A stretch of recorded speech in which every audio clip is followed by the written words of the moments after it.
আজ আমি আপনাদের রাধাষ্টমী ব্রতকথা নিয়ে বলবো। ঋষি শৌনক মহামতি সুতকে জিজ্ঞাসা করলেন, হে সুত, অন্যান্য দেবতাদের উপাসনার চেয়ে শ্রীকৃষ্ণের আরাধনাই শ্রেষ্ঠ বলে জানি। আরও শুনেছি তাহা পেশা শ্রীমতী রাধা আরাধনা অধিকতর পুণ্যপ্রদ ও শ্রেষ্ঠ। অতএব শ্রী রাধার অর্চনা বিষয়ে কোনো ব্রতাদির কথা বলুন। সুত বললেন, হে ঋষিগণ, আমি একটি গোপনীয় ব্রতের কথা বলছি, শুনুন। একদিন দেবর্ষি নারদ শ্রীকৃষ্ণের নিকটে উপস্থিত হয়ে জিজ্ঞাসা করলেন, ভগবান, আপনার শ্রীমুখে অনেক ব্রত কথা শুনেছি। এখন শ্রীমতী রাধিকার জন্মদিনের ব্রত কথা শুনতে ইচ্ছা করছে। শ্রীকৃষ্ণ বললেন, দেবর্ষি, তুমি আমার পরম ভক্ত, সেই জন্য তোমার কাছে বলছি, শ্রবণ করো। কোনো এক সময় সূর্যদেব ত্রিলোক ভ্রমণ করতে করতে নানান প্রকার ঐশ্বর্য দেখে মনে মনে তপস্যা সংকল্প করে মন্দর পর্বতের গুহায় কঠোর তপস্যা আরম্ভ করলেন। এই রূপে দীর্ঘদিন গত হল। সূর্যের কঠোর তপস্যা আর পৃথিবী অন্ধকারাচ্ছন্ন থাকায় দেবতারা ভীতু হলেন। ইন্দ্রদেবগণ সহ আমার কাছে এসে সব কথা বলতে শুরু করে। আমি বললাম, দেবগণ, সূর্য থেকে তোমাদের কোনো ভয় নাই, তোমরা নিজ নিজ স্থানে যাও। আমি সূর্য দেবতাকে তপস্যা থেকে ক্ষান্ত করব। তারপর আমি সূর্যের কাছে গেলাম। সূর্য আমাকে দেখে খুব আনন্দিত হলেন। তিনি বললেন, হে শ্রী হরি, আপনার দর্শন পেয়ে আমার জন্ম, আমার তপস্যা সার্থক হলো। যিনি সৃষ্টি স্থিতি সংহারকর্তা, ব্রহ্মা বিষ্ণু মহেশ্বর, যাকে সব সময় চিন্তা করেন, তাকে দর্শন করে আমি ধন্য হলাম। আমি সন্তুষ্ট হয়ে সূর্যকে বললাম, হে দিবাকর, তুমি তপস্যায় সিদ্ধি লাভ করেছ, এখন বর প্রার্থনা করো।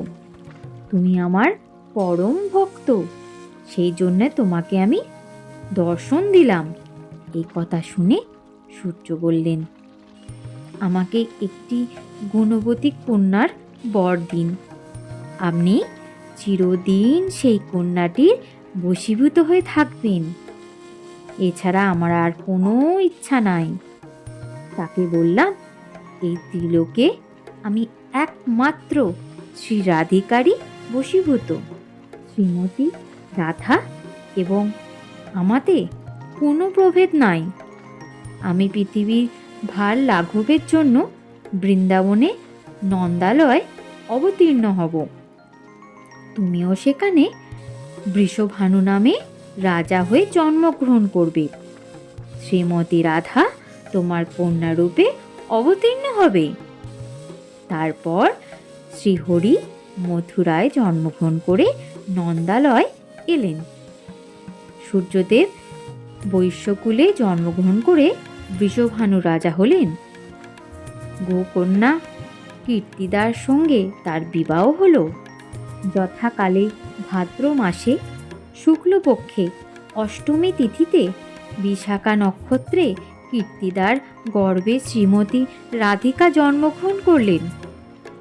গোপ গোপীরা আনন্দোৎসবে মেতে উঠল। আমার মায়ায় মুগ্ধ হয়ে রাধিকা আমাকেই পতিত্বে বরণ করতে ইচ্ছা করলেন।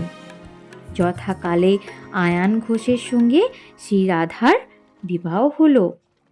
কিন্তু আমাকে পরম পুরুষ জ্ঞানে আমার সঙ্গে বিবাহ করতে লাগলেন। শ্রীমতী রাধার এই জন্মদিনে গন্ধ, পুষ্প, ধূপ, দীপ, নৈবেদ্য ও বসন ভূষণ দ্বারা শ্রীমতী রাধার পুজো করা হয়। নানা প্রকার মহোৎসব, ক্রিয়া, কৌতুকাদি করতে হয়। রাধার সখীবৃন্দ, গোপিকাবৃন্দ, কীর্তিদা, বিষভানু প্রভৃতিরও পূজা করতে হয়। তারপর ব্রতকথা শুনে সেই দিন উপবাসী থেকে পরদিন বৈষ্ণবদের সঙ্গে পালন করতে হয়। রাধা নামের সঙ্গে কৃষ্ণ নাম যোগ করে জপ করলে যাবতীয় মন্ত্র জপের ফল লাভ হয়। তপে জপে আমার যেমন সন্তোষ জন্মে, একবার রাধা নাম উচ্চারণ করলে তার চেয়ে সহস্র গুণ বেশি আমি সন্তোষ লাভ করি। এই ব্রতের অনুষ্ঠানে সব দুঃখ দূর হয় ও পরম শান্তি লাভ হয়। ধনৈশ্বর্যে গৃহ পূর্ণ হয় এবং সর্বস্থানে বিজয় লাভ হয়।